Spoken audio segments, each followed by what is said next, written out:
A very good morning, my dear students. Welcome to my YouTube channel. This is Arun Giradi. In previous video, we are discussing about the qualities of a successful entrepreneur. I have already discussed 4 important qualities of a successful entrepreneur. In today's class, we'll discuss the next part, that is qualities of a successful entrepreneur. Fifth one is he should have a independent knowledge, independency ಅಂತ ಕರೀತಾರೆ. If we can say a successful entrepreneur, what quality he should have? He should have an independent judgment capacity. What is that independent judgment capacity? ಸ್ವತಂತ್ರವಾಗಿ ನಿರ್ಧಾರವನ್ನು ತೆಗೆದುಕೊಳ್ಳುವ ಸಾಮರ್ಥ್ಯ ಅವನಿಗಿರಬೇಕು. ಅಂದಾಗ ಅವಾಗ ನಾವು entrepreneur ಅಂತ ಕರಿತೀವಿ. If the independency is not there, if you depend on someone, he should not take a right decision because they may misguide him. That's why own decision, independent decision is very important to become a successful entrepreneur, because he should not take one's guide. But if that guide is good, that guidance is good, there is no problem to take it. If that guidance fails, what happens? Ultimately blame on the entrepreneur. That's why he should always have a independent capacity, because there is a different scenario in a business. So he should take a independent judgment capacity, judgment decision ಅಂತ ನಾವು ಅಲ್ಲಿ ಕರಿತೀವಿ. ಸ್ವತಂತ್ರವಾಗಿ ನಿರ್ಧಾರವನ್ನು ತೆಗೆದುಕೊಳ್ಳುವ ಸಾಮರ್ಥ್ಯ ಅವಂಗ ಇರಬೇಕು. ಅಂದಾಗ ಅವಂಗ ನಾವು ಎಂಟರ್ಪ್ರಿನರ್ ಅಂತ ಕರಿತೀವಿ. If he depend on someone to take the decision, he should not become a entrepreneur, successful entrepreneur ಅಂತ. ಸೊ ಹಂಗಾಗಿ ಏನು ನೆನ್ಪಿಟ್ಕೋಬೇಕ್ರಿ? He should take a independent judgmental decision. That is a quality of a entrepreneur. ಸ್ವತಂತ್ರವಾಗಿ ನಿರ್ಧಾರವನ್ನು ತೆಗೆದುಕೊಳ್ಳುವ ಸಾಮರ್ಥ್ಯವಿದ್ದರೆ ಅವಾಗ ನಾವೇನಂತ ಕರಿತೀವಿ? ಯಶಸ್ವಿ ಉದ್ಯಮಶೀಲ ಅಂತ ನಾವಲ್ಲಿ ಕರಿತೀವಿ. ನಂಬರ್ 5 ಆಯಿತು. Number 6, creativity and foresightedness. Creativity and foresightedness. What is that creativity?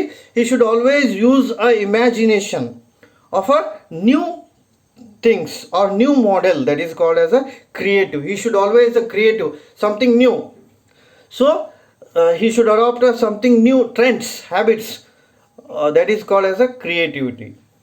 ಅಂದರೆ ಹೊಸತನವನ್ನು ನಾವು ಅಳವಡಿಸ್ಕೋಬೇಕು, ಕ್ರಿಯೇಟಿವ್ ಆಗಿರಬೇಕು. He should think in a new direction, not old direction. ಎಲ್ಲರೂ ಹೆಂಗೆ ಥಿಂಕ್ ಮಾಡ್ತಾರೆ ಆ ರೀತಿ ಥಿಂಕ್ ಮಾಡೋದಲ್ಲ. He should think something new in his business, adapting steps in his business, that is considered as a creativity. And one most and foremost thing is foresightedness. What is foresightedness? ಇದು ಬಹಳ important ಆದಂಥ quality. ಮುಂದಾಲೋಚನೆ ಅಂತ ಕರಿತೀವಿ ಅಥವಾ ದೂರಾಲೋಚನೆ. Entrepreneur should have a foresightedness. What is foresightedness? He should think what will happen in future days. Then he adopt the business strategy according to the future conditions. That is called as a foresightedness. Foresightedness means occurring events in future days. What will happen in upcoming days? Based on upcoming days styles, he should adopt his tactics in his business. That is called as a foresightedness. In simple word, we can say visualization of a future event. What is the word? Visualization of future event is called as a foresightedness. What's that visualization of a future event? I'll take one example. Take a mobile example, okay? How the foresightedness is there. Mobile first ಗೆ ನಿಮ್ಗೆ touch pad mobile ಇತ್ತು ಅಥವಾ button mobile ಇತ್ತು ಅಂತ ತಿಳ್ಕೊಂಡು, ನಾವು Android smartphone like that. ಅಂದ್ರೆ ಮೊಬೈಲ್ನಲ್ಲಿ ಏನಾಯ್ತು, ಡೆವಲಪ್ಮೆಂಟ್ ಆಗ್ತಾ ಬಂತು. ಯಾಕೆ ಹಿಂಗೆ ಡೆವಲಪ್ ಆಗಕ್ಕೆ ಹೇಳ್ರಿ? Because customer taste and preference is changing day by day, minute by minute. ಇವತ್ತೊಂದು ಮೊಬೈಲ್ ತೊಗೊಂಬಂದ್ರಿ ಅಂದರೆ ವೆರಿ ನೆಕ್ಸ್ಟ್ ಡೇ ನಿಮ್ಗೆ ಅನ್ಸುತ್ತೆ, why I should wait another 1 day, why couldn't, ಅವಾಗ ತೊಗೋಬೋದಾಗಿತ್ತಲ್ಲ ಅಂತ. ಸೊ ಅದಕ್ಕೆ ಏನಂತ ಕರಿತೀವಿ ನಾವು? ಟೇಸ್ಟ್. ಹಾಗಾಗಿ as a entrepreneur it is difficult to match the taste of a customer. That's why he should have a thinking, foresightedness over his business. What is my position after 30 years? That is what the foresightedness towards the entrepreneur. Entrepreneur ಗೊತ್ತಿರಬೇಕು, 10 ವರ್ಷ ಬಿಟ್ಟು ಅಥವಾ 20 ವರ್ಷ ಬಿಟ್ಟು ನನ್ನ business situation ಏನಿರುತ್ತಾ ಅಂತ ಹೇಳೋದೇನ್ರೆ ಫೋರ್ಸೈಟೆಡ್ನೆಸ್ ಅಂತ ಕರಿತೀವಿ ನಾವು, ಮುಂದಾಲೋಚನೆ ಅಂತ ಕರಿತೀವಿ ನಾವು. ಸೊ ಹಂಗಾಗಿ he should have a foresightedness skill towards his business. So in simple word, he should create a new thing or adopt a new model, that is called creativity, and he should think what will happen in future days. But one condition is that future is uncertain, we can't predict what will happen in future days, but still we predict that based on a future condition we can modify the things in our own business. That is what the foresightedness anta ಕರಿತೀವಿ ನಾವು. ನಾವು ಫೋರ್ಸೈಟೆಡ್ನೆಸ್ ಇಲ್ಲಾರ್ದ ನಮ್ಮ business ಸ್ಟ್ರಾಟಜಿನ ನಾವು use ಮಾಡಿದ್ವಿ ಅಂದ್ರೆ fail ಆಗಿಬಿಡುತ್ತೆ. Like ಈಗ for example ನಮ್ಮ ಹತ್ರ 1,00,000 ರೂಪಾಯಿ ಐತೆ ಅಂತ ತಿಳ್ಕೊಂಡು, without foresightedness if you made expenses, what will happen in future?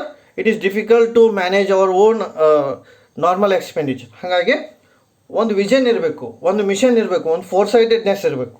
So ಅದು ಅಂದಾಗ ಮಾತ್ರ ಎಂಟರ್ಪ್ರಿನರ್ ಏನಾಗ್ತಾನೆ ರೀ, ಸಕ್ಸಸ್ಫುಲ್ ಆಗ್ತಾನೆ ಅಂತ ನಾವಲ್ಲಿ ಹೇಳ್ಬೋದು. So the entrepreneur should have a foresightedness, one vision, mission like that. Okay, ಅವನು ಒಂದು ಹೊಸತನ ಹಾಗೂ ಮುಂದಾಲೋಚನೆ ಹೊಂದಿರಬೇಕು. ಫಸ್ಟ್ ಏನು ಡಿಸ್ಕಸ್ ಮಾಡಿದ್ದೀವಿ ನಾವು, ಇಂಡಿಪೆಂಡೆಂಟ್ ಜಡ್ಜ್ಮೆಂಟ್, ಸ್ವತಂತ್ರವಾಗಿ ನಿರ್ಧಾರ ತೆಗೆದುಕೊಳ್ಳುವ ಸಾಮರ್ಥ್ಯ ಅವನಿಗಿರಬೇಕು. ಆಮೇಲೆ ಹೊಸತನ ಮತ್ತು ಮುಂದಾಲೋಚನೆಯನ್ನು ಅವ ಹೊಂದಿರಬೇಕು ಅಂತ ಹೇಳ್ತಾನೆ. Next important quality of a successful entrepreneur is he should have a competitive ability. This is a very important quality a successful entrepreneur should have. Why? He should always compete with their competitors. Until you make a competition, it is not possible to become a successful entrepreneur. When there is a similar type of competitors are there in the market, then what is your skill? Then what is your strategy? Then how much your growth is there? That can be possible. Not really. ಪೈಪೋಟಿದಾರರು ಇದ್ದರೆ ಮಾತ್ರ ನೀವು ಎಷ್ಟು ಯಶಸ್ವಿಯಾಗಿದ್ದೀರಿ ಅಂತ ಗೊತ್ತಾಗುತ್ತೆ. ಹಾಗಾದ್ರೆ ಉದ್ಯಮಶೀಲನಿಗೆ ಯಾವ quality ಇರಬೇಕು ಅಥವಾ ಯಾವ ಗುಣ ಇರಬೇಕು ಅಂದ್ರೆ ಪೈಪೋಟಿಯನ್ನು ಎದುರಿಸುವ ಗುಣ ಇರಬೇಕು. He should face the competition from various people in a society or in their business scenario. Competitive skill, for example Pepsi and Coca-Cola are in a similar competition. Okay, MRF and Seat Tire are in a similar situation like that. Ambuja Cement and ACC Cement like that. ಅಂದರೆ ಏನ್ರಿ, similar type of ಬಿಸ್ನೆಸ್ನಲ್ಲಿ competition ಇರುತ್ತೆ.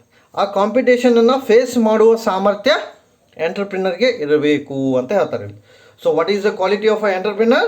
He should try to face the competition from various fields in his business. If the competition is not faced by an entrepreneur, we cannot say he is a successful entrepreneur. Not really. ಪೈಪೋಟಿಯನ್ನು ಎದುರಿಸುವ ಸಾಮರ್ಥ್ಯ ಇರದೇ ಹೋದಾಗ ನಾವು ಏನಂತ ಕರೆಯಂಗಿಲ್ಲರೆ ಒಬ್ಬ ಯಶಸ್ವಿ ಉದ್ಯಮಶೀಲ ಅಂತ ಕರೀಲಿಕ್ಕೆ ಸಾಧ್ಯ ಆಗದೇ ಇರಬಹುದು. ಸೊ ಹಾಗಾಗಿ ಕಾಂಪಿಟೇಷನ್ ನಾವು ಫೇಸ್ ಮಾಡುವ ಸಾಮರ್ಥ್ಯ ಅವಂಗೆ ಇರಬೇಕು. ನೆಕ್ಸ್ಟ್ ಕ್ವಾಲಿಟಿ ಏನಿರಬೇಕು ಅಂದ್ರೆ, he should have a organizational skill. Entrepreneur should have a organizational skill. What is that organization? Bring together. What is the word? Bring together is called as a organization, or combining the various elements is called as organization. ಹಾಗಾದ್ರೆ entrepreneur ಏನು organisation ಮಾಡಬೇಕು? That is the biggest question. He should organize the factors of production. This is a very important one. He should organize the factors of production. What are the factors of production? Land, labor, capital, organization. ಭೂಮಿ ಇರ್ಬೋದು, ಕಟ್ಟಡ ಇರ್ಬೋದು, ಆಮೇಲೆ ಸಂಘಟನೆ ಇರ್ಬೋದು, ಬಂಡವಾಳ ಇರ್ಬೋದು. ಇವುಗಳನ್ನ ಒಂದೇ ಕಡೆ ತೊಗೊಂಬರ್ಬೇಕು. ಆ ಸಾಮರ್ಥ್ಯ ಯಾರಿಗಿರ್ಬೇಕ್ರಿ? ಉದ್ಯಮಶೀಲನಿಗಿರಬೇಕು. Simple thing, organisation skill. Like ಈಗ ಒಂದು ಜನರಲ್ ಎಕ್ಸಾಂಪಲ್ ತೊಗೋಬೇಕಂದ್ರೆ ABVP ಎಕ್ಸಾಂಪಲ್ ತೊಗೊಂಡು, ABVPಗೆ ಸಂಘಟನಾ ಶಕ್ತಿ ಇರುತ್ತೆ ಅಂತ ತಿಳ್ಕೊತೀವಿ ನಾವು. ವಿದ್ಯಾರ್ಥಿ ಸಂಘಟನಾ ಶಕ್ತಿ ಅಂದರೆ ಎಲ್ಲ ವಿದ್ಯಾರ್ಥಿಗಳನ್ನ ಒಂದೇ ಕಡೆ ತೊಗೊಂಬರ್ತಾರೆ ಅವರು, ಅದಕ್ಕೆ ಸಂಘಟನೆ ಅಂತ ಕರೀತಾರೆ. ಇಲ್ಲಿ ಕೂಡ ಹಾಗೆ entrepreneur should bring together all the resources which are required to the business. So ಒಂದು ಬಿಸ್ನೆಸ್ಗೆ ಅಥವಾ ಒಂದು ವ್ಯವಹಾರಕ್ಕೆ ಒಂದು ಕಂಡೀಷನ್ಗೆ ಏನೇನು ಬೇಕಾಗಿರ್ತೈತಿ ಎಲ್ಲನೂ ಒಂದೇ ಕಡೆ ತೊಗೊಂಬರೋದು organisation skill.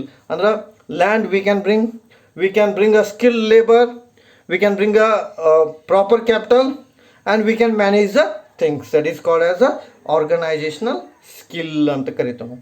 If the person is not having a organisation skill, what will happen? He may fail. Like take for example, in an organization there are different levels. 3 level ಇರ್ತಾವ ಅಂತ ತಿಳ್ಕೊಳ್ಳೋಣ. ಒಂದು top level management, middle level management and lower level management.